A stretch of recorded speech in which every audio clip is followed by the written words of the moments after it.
Monday, the United States officially ended its longest war in history by completing the withdrawal of all U.S. troops from Afghanistan after evacuating more than 120,000 other Americans and Afghan allies from Hamid Karzai Airport in Kabul. But tonight we know not everyone, including every American who wanted to leave, made it out.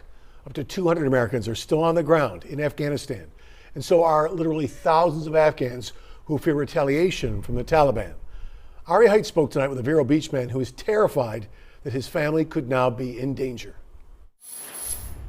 Safi Saleh is a U.S. citizen now. He's been in the U.S. since 1982. He even worked for the government after 9/11, but he still has so much family in Afghanistan, and he's very concerned for their safety.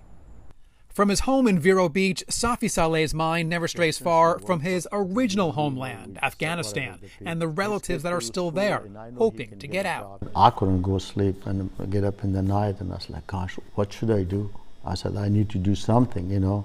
Saleh says he's mostly concerned about his nephew, Hanif Ayoubeh, Hanif's wife, and their children.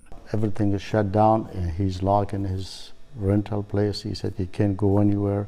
Hanif is a carpenter and worked many projects for the U.S. and coalition forces. Saleh says now that the U.S. is gone, those who worked with Americans have targets on their backs, hunted by the Taliban. They don't have mercy, you know.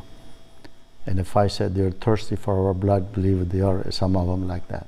And Saleh would know. He worked for the U.S. government as a translator in Afghanistan for 10 years, dealing directly with the Taliban. Saleh says Hanif wanted to leave during the U.S. evacuation, but he did not have the proper paperwork.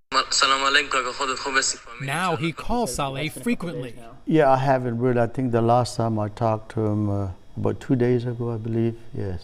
Asking for help with that paperwork. So far, Saleh's calls to federal officials have gotten him nowhere. My hands are tied. I don't know. I'm just trying to, anything I can do, try to save. If I can save one or two of my family, you know, that'd be the best achievement, you know. Saleh tells me he has contacted members of Congress. He's filled out paperwork for the State Department, but so far he has not been able to find anybody who can help him. He is hoping somebody sees this story and can at least point him in the right direction, guide him to where he can find that help. In Vero Beach, Ari Hite, WPBF 25 News.